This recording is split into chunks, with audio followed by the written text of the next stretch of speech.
Hey, what's up, guys? Thank you for joining me on this video. It's Dr. LaHue, and it's just me and the old closet door, okay? So today I want to talk to you about something that maybe a lot of you already know. Maybe it's not new to you, but I think it's important. And even if you know this truth, it's just good to be reminded of it. And I want to talk to you about what is it that makes us change? What is it that makes us stop doing what we're doing and go in a new direction, okay? What is it that initiates us to leave our comfort behind and become so uncomfortable that we've got to go in a different direction? What if we understood this truth? How much it could change our lives if we knew what the secret is or the key is to changing our lives. Every one of us has things in our lives that ought to change. It could be your diet. It could be that you're not eating the right kinds of foods. You don't have enough healthy foods in your diet, or you've got things in your diet that you need to get rid of. I just went out to lunch with a guy today, and he's been off of sodas for 2 weeks. That's a great change. That's a positive change. I'm sure his kidneys are much happier without all that, carbonated sugar and corn syrup. Maybe you've got a change in your life in how you relate to your kids or how you relate to your husband. Maybe you've got a change in your life about some habit you need to give up, like smoking or drug use or anything like that, or the amount of television you're watching. What is it that makes us change? What is it that causes us to go in a new direction? It's really simple, okay? Don't make it harder than it is. The thing that makes us change in life is something that we avoid. We will do everything we can do to avoid the catalyst of change. What causes change in our lives is pain. Pain is what causes change, okay? It's that simple. When a situation becomes painful to you, you will move away from it, okay? That's just the way your physiology is designed. When something becomes painful, you put your hand on a hot stove, your hand moves away from it. You change, right? You were gonna do what you wanted to do until you realized it was a bad idea. And pain taught you something. Pain told you, take your hand off and go in a different direction. Pain is what changes our lives, okay? Sorrow, misery, suffering, sometimes it shows up as anger and resentment, but pain is what changes us, okay? So when you are eating your diet and you don't care about what you eat and you're just eating whatever tastes good, okay? And so it's donuts and it's cakes and it's fries and it's milkshakes and tacos and pizza and hamburgers and hot dogs and chicken nuggets and macaroni and cheese and all the stuff that floods the American diet, and all of that tastes really good and it's easy to make and it's cheap. And you'll just eat it until something happens that causes you pain. It could be a doctor's visit. You go to the doctor's office and the doctor says, "Whoa, I don't like these numbers. You're going to have to go for tests." And that pain of that fear that something might be wrong, that you might be growing a cyst or growing a tumor, or your high blood pressure is threatening your safety and your security. Or maybe you just can't wear the clothes that you want to wear or you used to wear. So when it becomes painful enough, then you're ready to initiate changes in your life. So when you decide that this is costing me too much, or this is costing my health, and I got all these clothes that I can't wear, all these beautiful clothes, I got a closet filled with clothes, but I can't fit in any of those clothes because I'm too big for those clothes, or I look in the mirror and I don't like the way I look, then that becomes painful to you. And when that's painful enough, what will you do? You will move away from the pain toward what you think will bring you peace, toward what you think will bring you comfort. So when people looking at you and pointing at you and saying that you're overweight, or saying that you dropped out of school, or saying that you're addicted to cigarettes, when that becomes painful enough to you, you will move away from the pain and you will move toward what will promise to alleviate that pain. And in that sense, pain has a function. Pain does a job. Pain shows you what you need to move away from and what you need to avoid and what you need to quit. But here's the problem with pain. We medicate our pain. People rush in who mean well, and they try to absorb the pain for us. so that we don't have to experience the pain. They step in and they say, oh, it's okay. I'll take the pain. I'll clean up after you. I'll do your homework for you. I'll absorb all of the consequences for what your actions have caused. I will take all that pain from you. So you then don't experience the pain. And if you don't experience the pain, guess what? You're never going to change.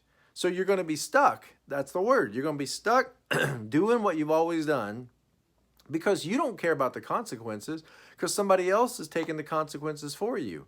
And in this day and age, what we do is we medicate ourselves so that we're numb to the pain, so that we don't have to feel the pain. And so if you just take the right prescriptions, you take pain relievers, right? Drugs are a great pain reliever. Even the over-the-counter stuff can be pain relievers. So I don't have to make any changes because I can just take, a pill and then I can eat whatever I want. I can still eat all the stuff that's killing me, but I took a pill so I don't feel the pain of it. Now it's still killing you. Okay, don't make any mistake. Your pain was trying to tell you something. But now since you're taking a drug that masks the symptoms of that pain, you've managed the symptoms, but you didn't manage the consequences. Okay, you still have the same consequences that are going to happen to your body, but now you're just not aware of it. So you feel better, but are you better? No, you're not better. So it happens when you get a cold. Your body's telling you, slow down, take it easy. You've got something that's been introduced into your sinuses and it's giving you all kinds of congestion, and now you're coughing and you got a fever and you got a headache and your body's telling you, slow down, rest, drink some water, eat some chicken soup, take your herbs. But instead, what do? We go out to the counter and we go buy 2 or 3 different pain relievers and cough suppressants. And what do? We mask the symptoms so we don't feel the pain. Are you better? No, you're not any better because you didn't do anything about what caused the problem. The virus, the bacteria, the whatever it is your body's fighting, you didn't help the body in the fight. You just masked the symptoms so you feel better. And now that you feel better, you don't have to slow down. So your body was telling you to slow down so that you could recover, but what we do is we mask the symptoms so that I won't be slowed down doing what I want to do. And this is how we live our lives. Sometimes running as fast as we can to a bridge that goes off a cliff. So pain can be an ally, a helpful ally in our life that lets us know we need to change our direction. We need to change the course we're going in. But here's the thing, we got to sit with pain. Sometimes we don't want to sit with pain. Sometimes we don't want to experience pain. Sometimes we want to avoid pain. But pain could teach us something. And it's natural for you to want to avoid pain. So when there's pain in your life, you should ask yourself, what do I need to do to avoid this? Now, if it's something you can't help, like you lost somebody that you love and you just have to go through the pain, I already made a video about that. That's when you surrender. When you can't change anything, you've got to surrender and say, okay, I've got to agree with what's happening in life, and I've got to surrender, and I've got to grieve, and I've got to accept, and I can't deny it, and I need to just sit with the pain until I go through a healing process. But when you can make changes that aren't just masking the symptoms and trying to mask the pain and cover it up, when you can make changes, then we should make changes. And pain is a great motivator. When people get sad enough, that's when they decide, I'm going to get up and leave these pigs behind, and I'm going to go back to my father, and I'm going to tell him, I'm sorry, I've sinned against you. Please make me like one of your hired men. But it doesn't happen in the middle of a party. It doesn't happen when you're feeling great. It happens when you get into the middle of pain and suffering. So let it teach you what it needs to teach you. When you're suffering, when your marriage is suffering, when there's pain in your marriage, maybe it's trying to teach you that you need some new direction, that you need to respond in a different way, that you need to change something about how you relate to each other. When you've got kids that are getting in trouble with school or getting in trouble at home, rather than rushing in and absorbing all the consequences and yelling at the coach because they're making your child sad, or yelling at the teacher because they're making your child, your baby, sad, or yelling at the McDonald's attendant because she didn't put the right toy in the Happy Meal box, maybe it's time to help your child learn to deal with pain, disappointment, and suffering. and help them to understand the lesson that sometimes in life you don't always get what you want. Sometimes in life you have to just go along. Sometimes in life you have to get your assignments done. And when you don't get your assignments done and you don't do your homework, this is what it feels like to fail. This is what it feels like. It feels painful. And a couple of good failures in your life, a couple of good get in trouble moments, a couple of good you got caught moments can make the difference between a life lived on purpose and a life lived down the tubes. So that's my rant for today. But see, here's the thing. Let me rant just a little bit more, okay? Just a little bit more. Hang with me just a little more. This is where it gets good, okay? Why is it that we got so much problem, okay? Here's why. Because when I reject all authority over me, and I say, look, I want to do whatever I want to do with no consequences.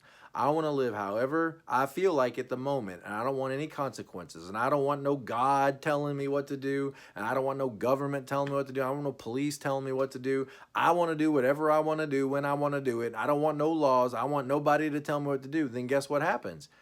Then you can't be an authority in anybody else's life because you've rejected authority over your own. When you reject authority over your own life and you unhitch those chains, on those shackles and say, I'm free to be and do whatever I want to do, then how can you be an authority in anybody else's life? Because you've already rejected. Authority works vertically like this. It comes from somewhere. And guess what the ultimate authority is? God. And when you reject the authority of God in your life, then you're not going to acknowledge other authorities in your life, because where does their authority come from? It comes from God. And so guess what? You then can't be the authority in your own home, because, well, who am I to say?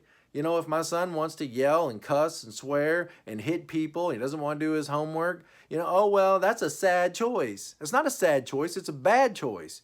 See, good and bad, it comes with the understanding that there's a right and wrong comes from a moral code, and moral code means there's a moral lawgiver. But when you reject all of that and you say there is no law, there is no right and wrong, and I'm not going to have to listen to any authority in my life, then you can't be an authority in anybody else's life. And so you may wonder, why are my kids out of control? Well, number one, why would they listen to you if you don't listen to the law yourself? You can't be their authority. How can you expect them to obey you if you don't listen and obey a higher authority than you? Number two, if you absorb all the consequences in their life and absorb all the pain, and you run behind them cleaning up their mess and arguing with the teachers for them and arguing with the coach for them and mopping up all their bad behavior, and then they don't experience the pain, you experience the pain. You're the one that's experiencing the consequences of their behavior. You got to get the consequences back on their shoulders so that they experience the natural consequences of their own behavior. Instead of, oh, yeah, well, you're a stinker. You're not a stinker. You're a sinner, just like everybody else. You're not being silly. You're being wrong. You're being naughty. You're being bad. Here's the thing. There's a whole bunch of parents standing around that kid. There's a parent, there's a behavioral therapist, there's a teacher, all standing around that kid going, oh, I don't know what to do. That's a sad choice. I don't know what we're going to do. I don't know what we're going to do with you. Oh, you made a sad choice. Ask grandma what to do. Ask grandma what she thinks. You know what grandma will say? You know what grandma would say, because grandma would take care of business. All right, that's my rant for the day. I'm done.